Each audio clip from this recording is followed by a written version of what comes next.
The world-devouring Galactus will be a great villain, there's no doubt about that. He's extremely powerful, and the type of threat that will result in a new mega crossover event like Infinity War and Endgame. The question is, how would Marvel Studios turn a world-eating giant into a compelling villain? The creative people in charge of the MCU gave us some fantastic villains like Thanos, Loki, and Eric Killmonger.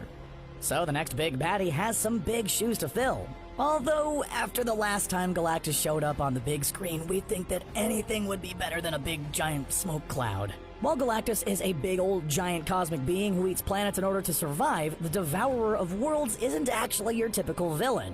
Galactus doesn't really want to kill anyone or destroy planets, but he's always hungry for more cosmic energy. And if he doesn't satisfy this endless hunger, he'll die. And if you didn't know this, bad things happen when Galactus dies. He actually serves as a force of balance in the universe. Galactus is a necessary evil, since without him, the whole multiverse could be destroyed. For Galactus, eating planets and ending billions of lives at a time is a small price to pay in order to maintain the cosmic balance of the universe. So let the big guy eat his snacks. Considering how powerful Galactus is, we think he should be an endgame type villain, meaning that the Avengers and other heroes should face him only in Phase 6. Kinda like how the Avengers finally fought Thanos at the end of Phase 3, which was the culmination of the Infinity Saga. We might actually get our first glimpse at the World Eater in the upcoming Eternals movie. There has been a lot of mentions about the Celestials in recent films, so we think that Marvel Studios has some plans for them in the future. Our theory is that Galactus will have some type of connection with the Celestials, who are going to play a major role in the movie. And no, don't worry, we're not going to suggest that Galactus is a Celestial. Our idea is kinda wild, so we're going to do our best to explain it by using two different versions of Galactus from the comics. I'm gonna take a few notes from both the Earth 616 version of Galactus and the Earth 9997 version, who was the main focus of the Earth X series from 1999. Galactus actually comes from a previous universe, which was destroyed by the Big Bang. He used to be known as Galen, an explorer from the planet Ta who tried to prevent the destruction of his universe. In the Earth X version of Galactus, it's the Celestials who are responsible for the destruction of Galen's universe. The Celestials are ancient cosmic gods who've existed since the start of creation itself. But here's a crazy idea. What if the Celestials destroyed Galen's universe for a reason? Not just to play gods, but to create something else. Like 6 powerful artifacts that would change the universe forever. What if the Celestials sacrificed an entire universe to create the Infinity Stones? The Infinity Stones were described as remnants of 6 singularities that existed before the creation of the universe. Perhaps the Celestials in the MCU aren't as strong as they are in the comics. After all, Marvel Studios tends to scale down the power levels of some characters, making them much weaker than their comic book counterparts. So it would make sense if the Celestials needed to create the stones to become cosmic gods, and sacrificing an entire universe to achieve that wasn't a big deal for them. We saw evidence in the past that there's some connection between the Celestials and the Infinity Stones. In the first Guardians of the Galaxy movie, we saw the Celestial Eson the Searcher using the Power Stone to mow down an entire civilization. And it's possible that other Celestials used the stones in the same way, creating and destroying life everywhere they go. But what does this all have to do with Galactus? Following the birth of a new universe, Galen was transformed into a being of pure cosmic energy, known as Galactus. He possessed a cosmic energy known as the Power Cosmic, which turned him into a godlike being. There are, of course, many other factors in Galactus' origin, but we're trying to keep it short. Due to his new form, Galactus must consume immense cosmic energy to survive, and that's why he must devour worlds. And turned poor Norrin Rad into the Silver Surfer to serve as his personal "Find Me the Closest Restaurant" app. And that's how the Devourer of Worlds started to Pac-Man his way through entire galaxies, one planet at a time. But on Earth X, Galactus feeds on only specific planets. Planets that have been impregnated by Celestials. Okay, first off, that's gross. Also, did any of those Celestials at least go on a date with the planets before they put seeds into them?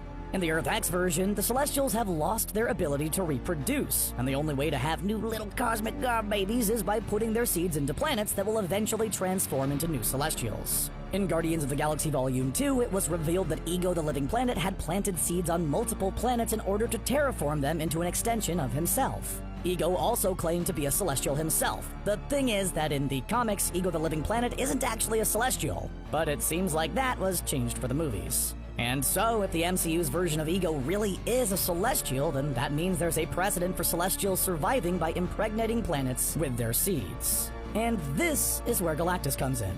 He's a type of celestial population control, as he maintains the balance of the universe and keeps the celestials in check. Galactus consumes only planets with a celestial seed. This way, he ensures that there will never be enough celestials around to threaten the universe again.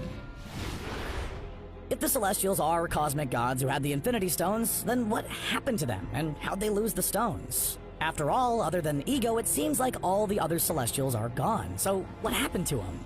We never really found out about the history of the Infinity Stones in the MCU, so we still have many questions surrounding them, like who hid them around the galaxy? How did so many stones end up on Earth? How did Thanos get the Mind Stone? And who created the entire Soul Stone deal on Vormir? We think that the Eternals movie will provide these answers, since we're sure that there's a reason for doing a film that's set thousands of years in the past. The Celestials are actually the creators of many races in the universe, one of them being the Eternals. The Eternals might have played a major role in defeating the Celestials. It's possible we'll see a cosmic war in the 2020 movie, as the Eternals will unite with other ancient beings, like the Asgardians against the cosmic gods. And it's very possible that Galactus actually helped the Eternals against their creators. Galactus might be a villain, but he has also united with heroes on many occasions to preserve the cosmic balance. Like that time when Annihilus threatened the entire universe with his annihilation wave. And Galactus ended up saving the day.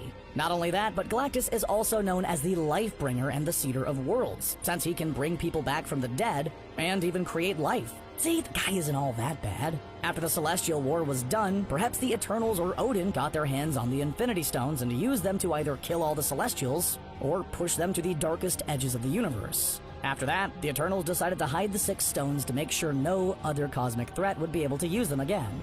In Endgame, the Ancient One explained that the Infinity Stones are crucial for each timeline, and without even one, the whole universe is in some serious danger. We all assumed she was referring to Dormammu, but what if there's more to that warning? The Infinity Stones might be used as a sort of shield against cosmic threats, and without them, the universe is in serious risk. And what do you know? Following Endgame, the universe no longer has the stones to protect it. The Mad Titan reduced them to atoms. With the stones scattered away as subatomic dust, the Celestials and other cosmic threats are free to do as they wish, and Galactus is now the only cosmic power around to keep them all in check. Upcoming Phase 4 and Phase 5 movies should slowly set Galactus up in the MCU. Marvel could start hinting at the Devourer of Worlds in movies like Thor: Love and Thunder, Captain Marvel 2, and Guardians of the Galaxy Volume 3. We think it makes total sense that the Silver Surfer, Galactus' herald, will be the one in the MCU to slowly set the villain up. For example, we could see the Silver Surfer clash with Captain Marvel, since Carol Danvers patrols the universe, and she's bound to eventually cross paths with the world-devouring giant and his space-surfing herald. While Galactus is a necessary evil that maintains the cosmic balance of the universe, most people won't be able to really justify the quintillions of lives that end every time the Devourer of Worlds gets hungry. And let's not forget that Earth is on Galactus' menu, since it's very likely that there's a celestial seed waiting to be born on our teensy little blue planet. We don't think that the heroes of Earth and the galaxy will just stand idly by and allow Galactus to munch on every planet in his path either, even if it's to ensure the balance of the universe. With this direction in the MCU, Galactus' clash with the Avengers will be much more than a bunch of heroes fighting a big CGI giant. There's a lot of depth here, and some big questions of morality and cosmic responsibility. If the World Eater doesn't do his thing, then the universe might face a far worse fate if the Celestials rise again. With this approach to Galactus, there's a much deeper debate to have. We have no doubt that when the Marvel heroes finally face Galactus, we'll get an amazing mega crossover event.